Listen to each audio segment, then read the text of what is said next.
June 14, 1943. The Ardennes smelled like rain and sawdust, but what kept the Delvaux family awake wasn't the weather. It was the sound of their own roof being dismantled, one beam at a time, in the middle of the night. Most people tearing down a barn do it because something collapsed.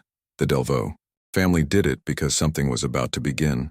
And if they made a single mistake, if a German patrol heard a hammer strike at the wrong hour, if a neighbor noticed lumber disappearing into the forest, the entire network would burn. Not just resistance fighters, not just pilots, families, children, anyone who knew. The Gestapo didn't arrest individuals, they erased bloodlines.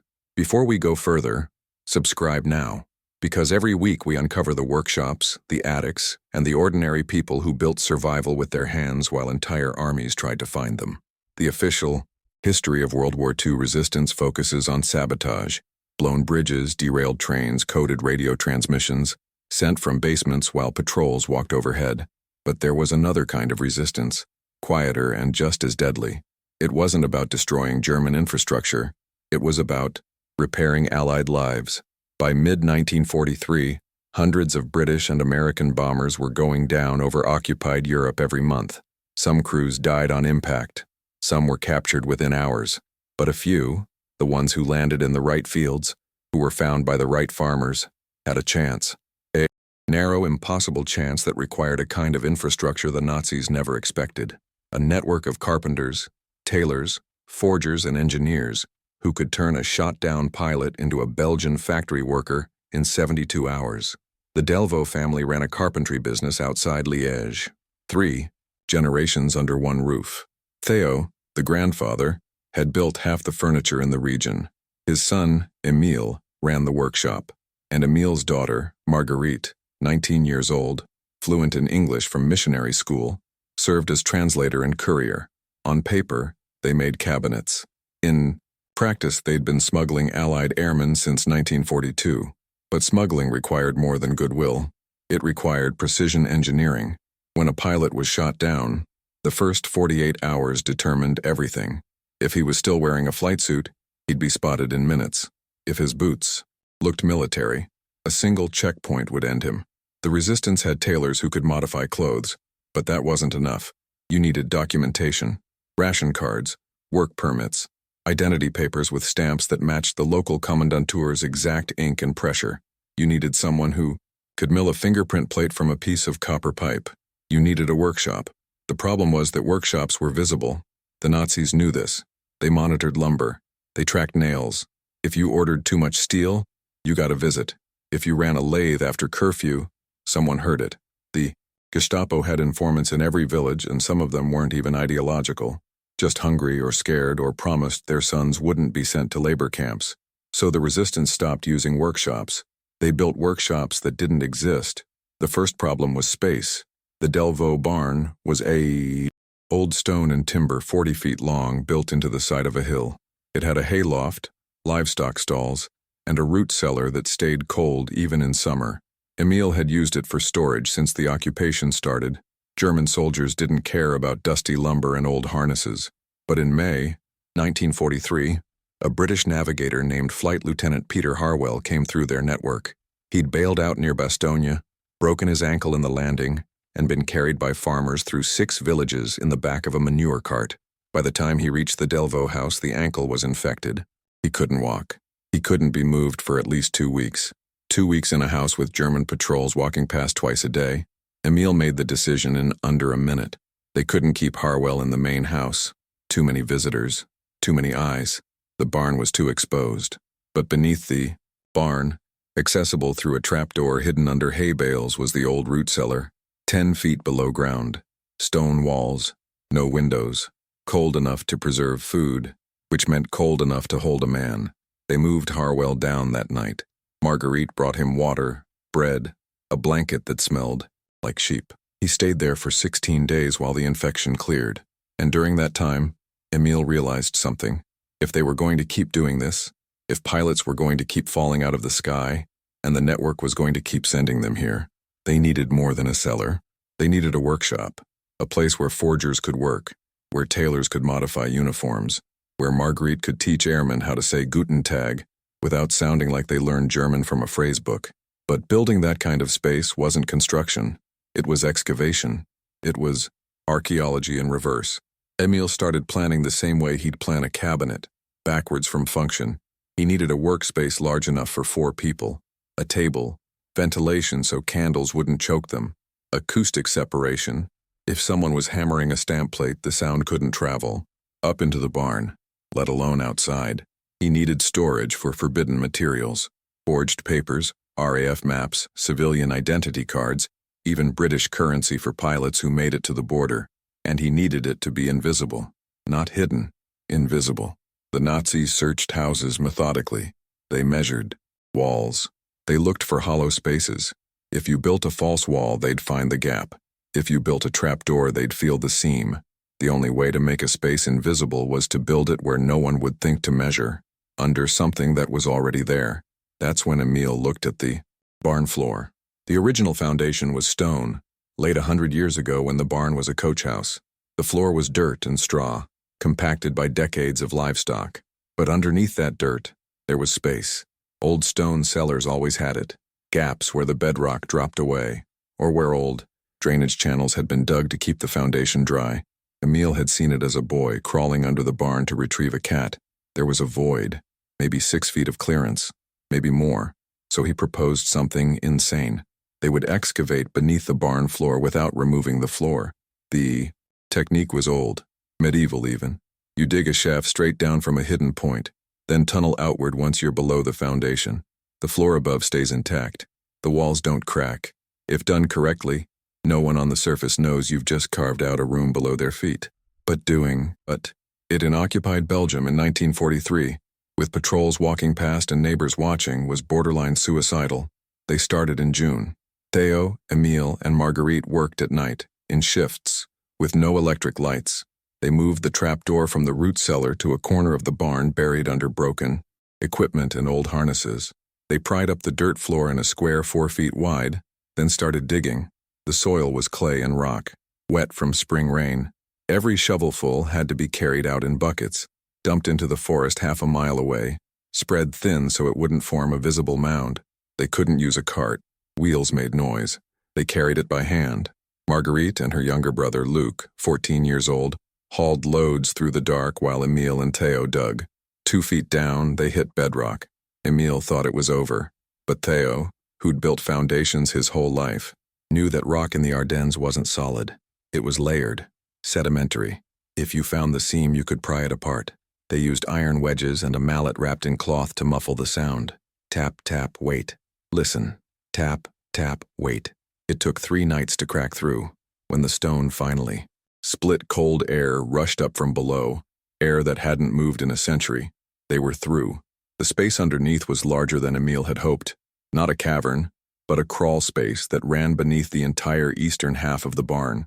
The ceiling was the underside of the stone foundation. The floor, was raw bedrock, slick with groundwater. But it was there, real, usable. Now came the engineering. They couldn't just hollow it out and call it a room. The foundation above had to stay supported, or the barn would sag, and any halfway competent German engineer would notice. So Emil used a technique from mining. He installed timber supports as he dug, bracing the ceiling every 3 feet. The wood came from the barn itself. He and Theo quietly disassembled the hayloft, beam by beam, every piece accounted for. When German soldiers walked past, they saw a barn that looked slightly more run down than before. They didn't see that its skeleton was now underground. By August, the excavation was complete. The hidden room was 12 feet long, 8 feet wide, and just over 6 feet tall, enough to stand in if you weren't Theo, who had to duck. They lined the floor with planks to keep it dry. They carved a ventilation shaft up through the barn's stone wall, disguised as a drainage gap. Air moved, slow but steady. Candles stayed lit. Then came the workspace itself. Emil built a workbench from salvaged barn wood, heavy enough that it wouldn't shift when someone leaned on it. Marguerite scavenged a hand-crank drill from a neighbor's shed. She told them it was for furniture repair, which was true, just not the furniture they imagined. Theo forged a small stamp press from scrap iron, the kind used to emboss leather. It could press official-looking seals into paper if you got the ink right, and the ink was the hardest part. Forging an identity card wasn't about artistry. It was about chemistry. German documents used specific inks, iron gall for official stamps, aniline dyes for typed text. The resistance had chemists, but getting the formula to a carpentry workshop in rural Belgium meant dead drops, coded messages, and couriers who carried vials of liquid that could get them executed. Marguerite became the courier. She'd bicycle into Liège once a week, pretending to buy fabric or trade ration coupons. A contact would pass her a folded newspaper. Inside the fold, glass vial, stoppered with cork, wrapped in cloth. She'd tuck it into her coat and ride back, past checkpoints, past soldiers who searched bags but rarely patted down a teenage girl's jacket. One time, a vial broke. The ink soaked through her coat lining, black and acidic. She had to burn the coat in the woods and tell her mother she'd lost it. Her mother, who knew but never asked, simply nodded. By September 1943, the workshop was operational. The first client was a Canadian tail gunner named Andrew Cole, shot down near Malmedy. He arrived with a broken nose, no papers, and a uniform. Jacket that screamed Royal Canadian Air Force even after the insignia were removed. The network brought him to the Delvaux barn at midnight. Emile led him down through the trapdoor.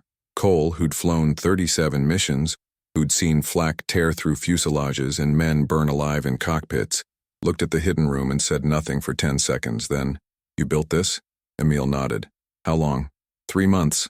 Cole looked at the stamp press, the ink bottles, the forged papers drying on a clothesline.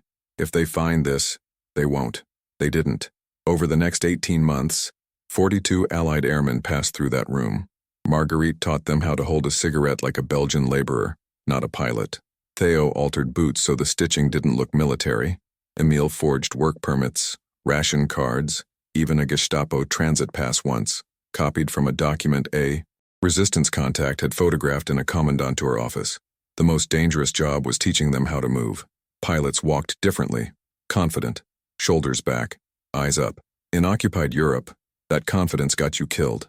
Marguerite would spend hours with them, making them slouch, teaching them to look down when a German passed, to step aside on narrow streets.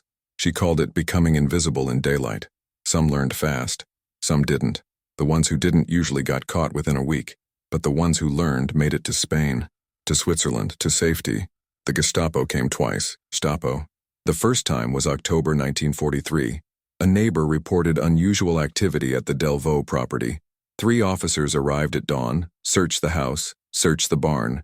They opened crates, kicked over hay bales, looked in the root cellar, the old one, the decoy. They found nothing. One officer stood, directly above the hidden workshop, his boot 6 inches above Marguerite's head as she crouched in the dark below, holding her breath. He stood there for 30 seconds, then moved on. The second time was worse. January 1944.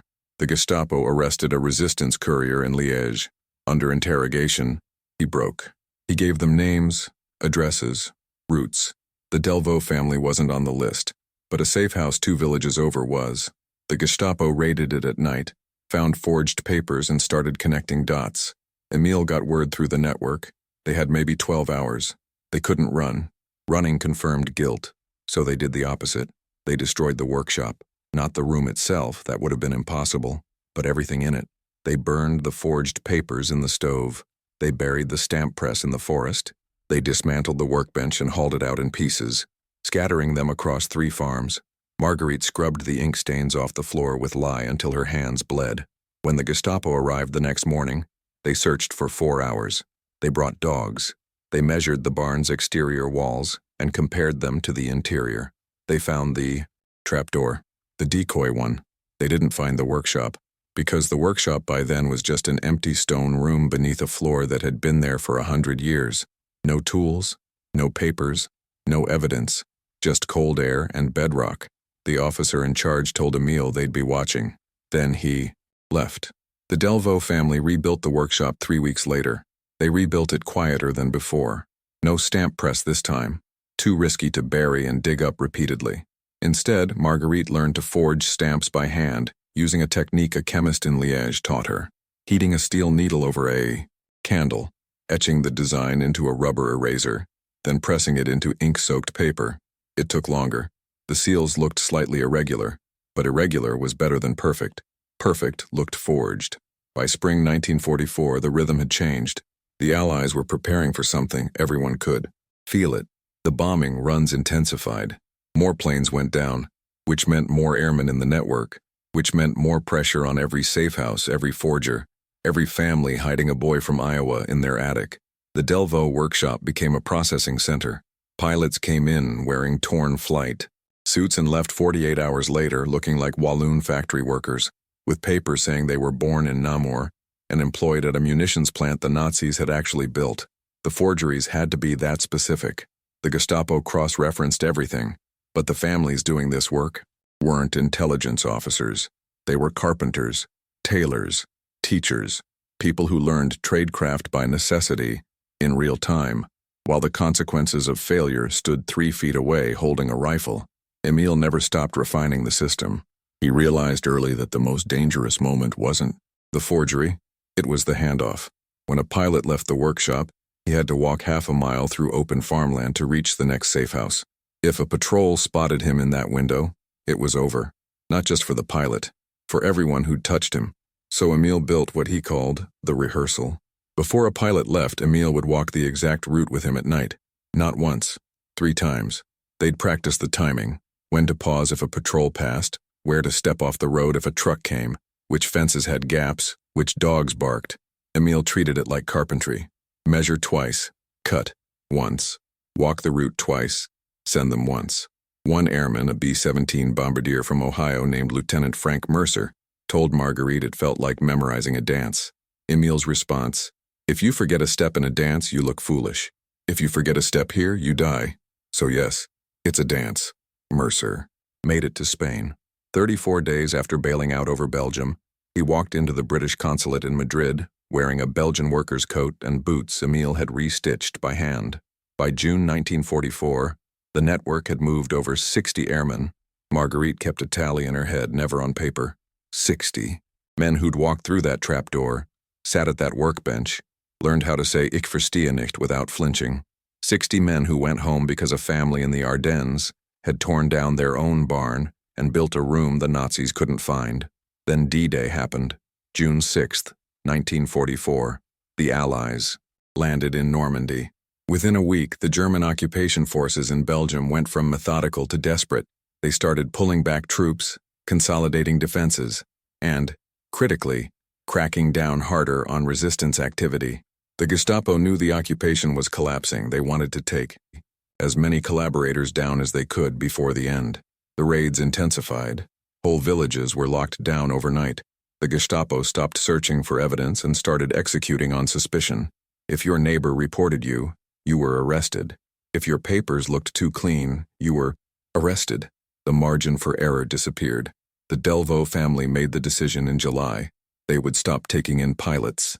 The risk had crossed the line from dangerous to suicidal. Marguerite argued against it. Every pilot they turned away was a man who might get caught. But Emil was firm. Our Gau network was compromised. 3 safe houses had been raided in 2 weeks. The Gestapo had interrogators now who didn't stop until you talked. If one person broke and named the Delvaux family, it was over. Not just for them, for Luc, for Theo, for every airman they'd ever helped. So they shut it down, dismantled the workbench again, buried the tools, sealed the trapdoor. The hidden workshop became a hidden room again, empty, waiting. But history doesn't let you stay neutral. August 17, 1944. A Royal Air Force pilot named Squadron Leader James Cartwright was shot down during a raid on a V-2 launch site near Liège. His parachute caught in trees 2 miles from the Delvaux farm. He broke 3 ribs in the landing, got tangled in the canopy, and hung there for 40 minutes before a farmer's son found him and cut him down. The boy brought him to the Delvaux house because it was the only place he knew. Emil opened the door and saw a British officer, still in his flight suit, bleeding from a head wound, barely able to stand. Emil's first instinct was to turn him away, to tell the boy to take him somewhere else, anywhere else. The network was burned. The Gestapo was watching. This was exactly the kind of mistake that got families executed. But Cartwright looked at him and said in broken French, "I have a wife, 2 daughters, please." Emil stood there for 5 seconds. Then he opened the door. They brought Cartwright down into the workshop. Marguerite cleaned the wound. Theo, wrapped his ribs with cloth torn from an old sheet. They gave him water, bread, a blanket. And then Emil told him the truth. They couldn't forge papers anymore. The materials were buried. The contacts were gone. The network that used to move pilots to Spain had collapsed. Cartwright would have to stay hidden until the Allies arrived, and no one knew when that would be. Cartwright nodded. He understood. He'd survived this long. He could survive a little longer. He stayed in that room for 19 days. During that time, the Gestapo raided 2 more farms within 5 miles. They arrested a school teacher in the next village for hiding a radio. They executed a priest in Liège for passing messages. The occupation wasn't ending cleanly. It was ending violently, in a frenzy of reprisals and paranoia. Every night Marguerite brought Cartwright food. Every night he asked if the Allies were close. Every night she said she didn't know. On September 2, 1944, they heard artillery, distant to the west. American guns. The liberation of Belgium had begun. 3 days later, the Germans pulled out of the region. No fanfare, no last stand, just trucks and half-tracks rolling east in retreat. The villagers stayed inside, unsure if it was real or a trap. On September 6th, American soldiers from the 1st Infantry Division entered the village. Marguerite walked out to meet them. She was 20 years old, wearing a coat patched with fabric from 6 different sources, carrying a piece of paper, with a single sentence written in English. "There is a British pilot in our barn." The Americans didn't believe her at first. They thought she was confused, or that pilot meant something else in translation. But she led them to the barn, lifted the trap door, and called down in English, "James, the Americans are here." Cartwright climbed out into daylight for the first time in 19 days.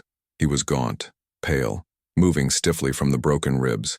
An American lieutenant stared at him, then at the hidden room, then at Marguerite. "You built this?" She shook her head. "My father built it. I just brought them tea." The story should end there. Liberation, rescue, tearful reunion. But liberation doesn't mean safety, and the war wasn't over. The Gestapo left, but the records didn't. When Allied intelligence moved into Liège and started processing captured German files, they found lists, names, of suspected resistance members, addresses flagged for investigation, reports from informants. The Delvaux family wasn't on the execution list, but they were on the watch list. A neighbor had reported them twice. The Gestapo had simply never found enough evidence to act. If the war had lasted 2 more months, the family would have been arrested. The workshop would have been found. Everyone involved would have been executed. Emil read the report in October 1944, after an American intelligence officer showed it to him.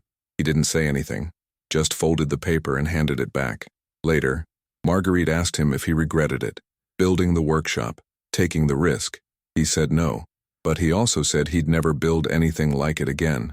"You build something like that once," he told her, "because you have to, not because you want to." James Cartwright went home to England in November 1944. He returned to active duty, flew 12 more missions, and survived the war. He wrote to the Delvaux family every Christmas until he died in 1983. In one letter, he told Marguerite that he'd tried to explain the workshop to his daughters, but they didn't understand.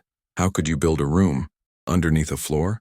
How could you hide a man beneath a barn that soldiers searched? He wrote, "I tell them it wasn't magic. It was carpentry. But I think sometimes the two are the same." After the war, the Delvaux family rebuilt their barn, properly this time. They filled in the hidden workshop, poured a concrete floor, installed electric lights. Theo died in 1947. Emil ran the carpentry business until 1960, then passed it to Luc, who'd spent the occupation hauling dirt through the forest at 14 years old. Marguerite never talked about the war publicly. She married a school teacher, had 3 children, and taught English at a local school until she retired. When her students asked if she'd done anything during the war, she'd say she helped her father in the workshop, which was true. In 1985, the Belgian government awarded the Delvaux family the Medal of Recognition for their work with the resistance. By then, Emil was in his 70s. The ceremony was small, held in the village hall.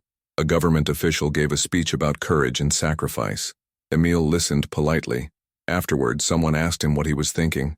He said, "I was thinking about the nails." "The nails? We ran out of nails in 1943. We had to pull them from old fence posts and straighten them by hand. Every nail we used in that workshop we used twice. I was thinking about that. The hidden workshop is gone now. The barn was demolished in 1998 to make room for a road. No plaque marks. The spot. The only evidence it ever existed is in the letters Cartwright wrote, in the testimony Marguerite gave to historians in the 1990s, and in the memory of a generation that understood something simple. Engineering isn't always about what you build. Sometimes it's about what you hide. The Resistance's hidden workshops, and there were dozens across Belgium, France, the Netherlands, weren't marvels of architecture. They were marvels of necessity, built by people who knew how to join wood, how to read stone, how to make a room disappear. People who understood that a well-placed beam could hold up a ceiling, and a well-placed silence could hold up a life. After the war, some of that knowledge translated forward. Humanitarian organizations building refugee shelters in the 1950s hired carpenters who'd worked with the resistance. They understood how to build in secret, how to construct with limited materials, how to make a space functional without making it visible. Those skills, born in occupied Europe, refined under threat of execution, became the foundation of disaster relief architecture. Flat-pack shelters, modular clinics, structures designed to go up fast and come down faster. Marguerite once told an interviewer that the hardest part wasn't the fear, it was the silence. You'd be working with someone, forging a paper or teaching them a phrase, and you couldn't say what you were really thinking. You couldn't say, "I hope you make it." You couldn't say, "I'm scared." You just worked. And when they left, you didn't know if you'd saved them or sent them to die. You just went back to work. She died in 2004, at the age of 80. Her children donated her wartime letters to the Belgian War Museum. One letter, written to a friend in 1946, ends with a line that museum curators later framed. "We built that room in the dark, and it kept people alive in the dark." I think that's all you can ask of a room. If stories like this remind you why we study the engineering of survival, why we dig into the workshops, the basements, the barns that held entire wars in their foundations, subscribe, because the next one goes deeper, into the storms we thought would break us, and the structures we built in desperation that refused to fall. They tore down their own barn to build a room the enemy couldn't find, and when the war ended, they filled it in and went back to building furniture. That's the thing about good engineering. It doesn't ask for monuments. It just holds the weight, even when no one's watching, even when the weight is someone's life.